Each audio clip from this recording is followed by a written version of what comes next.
बुद्धं शरणं गच्छामि, धम्मं शरणं गच्छामि, संघं शरणं गच्छामि। नमस्कार दोस्तों, स्वागत है आपका हमारे YouTube चैनल पर। आज हम आपको लेकर चलेंगे एक ख़ास यात्रा पर, जहां हम जानेंगे बौद्ध मंदिर क्लेमेंट टाउन, जो कि देहरादून में स्थित है। यह मंदिर शांति, समर्पण और बुद्ध की शिक्षाओं का प्रतीक है। तो चलिए इस अद्भुत स्थल की यात्रा पर हम चलते हैं। बौद्ध मंदिर एक प्रमुख बौद्ध धार्मिक स्थल है। यह मंदिर भगवान बुद्ध की शिक्षाओं और उनके जीवन के संदेश को फैलाने के लिए समर्पित है। यहाँ का शांत वातावरण और सुंदर वास्तुकला हर किसी को आत्मिक शांति की अनुभूति कराती है। इस मंदिर की विशेषता उसकी वास्तुकला और आंतरिक सजावट है। यहाँ एक विशाल बुद्ध प्रतिमा है जो शांति और करुणा का प्रतीक है। इस मंदिर के अंदर की दीवारों पर बौद्ध कला के सुंदर चित्र और शिल्प कार्य देखने को मिलते हैं, जो बुद्ध की जीवन यात्रा और शिक्षाओं को दर्शाते हैं। इस बौद्ध मंदिर का निर्माण भगवान बुद्ध की शिक्षाओं को सम्मान देने के लिए किया गया है। सिद्धार्थ गौतम, जिन्होंने जीवन की कठिनाइयों को समझा और बोधि वृक्ष के नीचे ध्यान कर बौद्ध प्राप्त किया, उनके जीवन की कहानी इस मंदिर के माध्यम से आज भी जीवित है। भगवान बुद्ध ने हमें सिखाया कि जीवन के दुखों से मुक्ति पाने के लिए हमें आत्मा की खोज करनी होगी और सही मार्ग पर चलना होगा। यहाँ का दृश्य हर किसी पर्यटक को अपनी ओर आकर्षित करता है। मंदिर का परिसर हरियाली और सुंदरता से घिरा हुआ है, जो इसे एक अद्वितीय अनुभव बनाता है।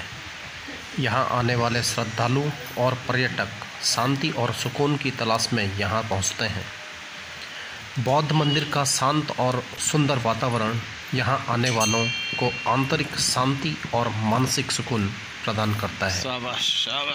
बौद्ध मंदिर में प्रतिदिन भक्त और साधक यहाँ आकर ध्यान लगाते हैं और पूजा अर्चना करते हैं।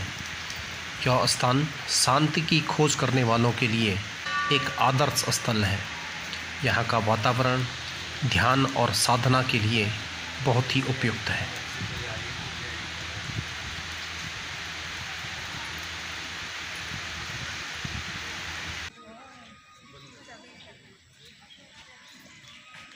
शांत और सुरम्य वादियाँ आपका भी स्वागत करती हैं कि आप यहाँ आकर के ध्यान और योग कर सकते हैं। प्यारे लग रहे हैं ना।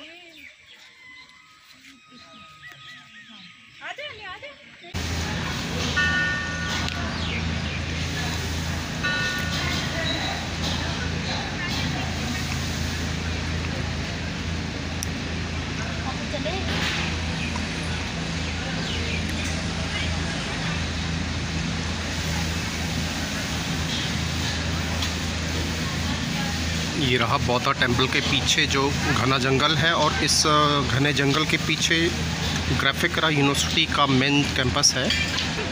और ये जो बौद्धा टेम्पल है, एशिया का सबसे ऊंचा बौद्धा स्तूप इसे कहा जाता है, और इसकी लोकेशन देहरादून में है।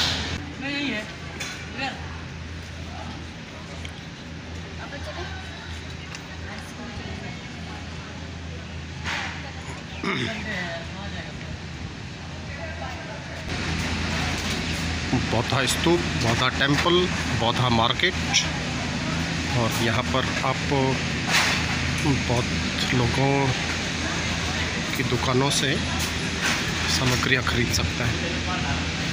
हमने अभी यहाँ पर कॉफ़ी पी थी, और यहाँ इस दुकान के अंदर हमने अभी मोमोज़ खाए थे। तो बहुत सुंदर, बहुत प्यारे टेस्टी मोमोज़ यहाँ पर बनते हैं।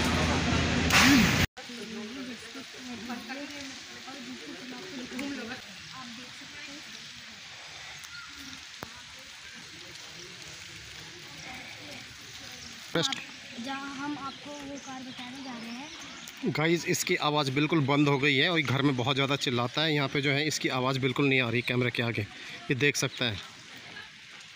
हाँ अब बोल, अब बोल। हाँ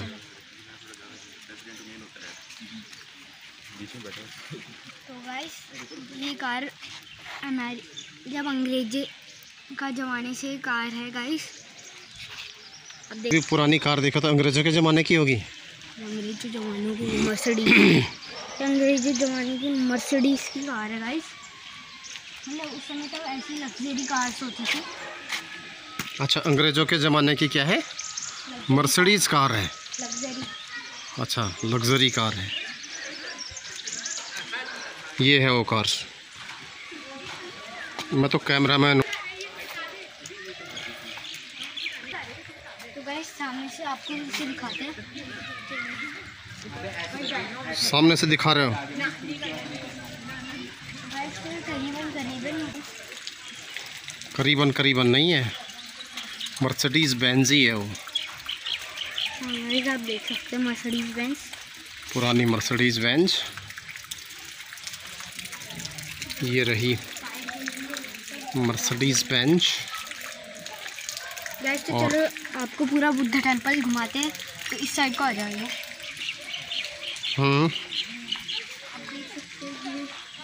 कितनी बड़ी बुद्धा की मूर्ति। आवाज़ नहीं सुनाई दे रही मुझे? मेरी आवाज़ जो है ना, यहाँ इतनी बड़ी बुद्धा की मूर्ति देख सकते हैं गाइस आप। चलिए पास में। हाँ ये देखिए। ये देखिए गाइस, आपको दूसरी तरफ से भी इस मूर्ति को दिखाते हैं। भगवान बुद्ध, जिनका असली नाम सिद्धार्थ गौतम था, उनका जन्म लगभग 563 ईस्वी पूर्व नेपाल के लुम्बिनी गांव में हुआ था। वे साक्य कुल के राजा सुद्धोधन के पुत्र थे। उनके जन्म के समय आकाश में अद्भुत चमत्कार और सौम्यता का एहसास हुआ। सिद्धार्थ का बचपन एक समृद्ध और विलासपूर्ण जीवन में बीता। उनके पिता ने उन्हें हर प्रकार की सुख सुविधाएं प्रदान की और उन्हें इस दुनिया की कठिनाइयों से बचाने के लिए राजमहल के भीतर ही रखा।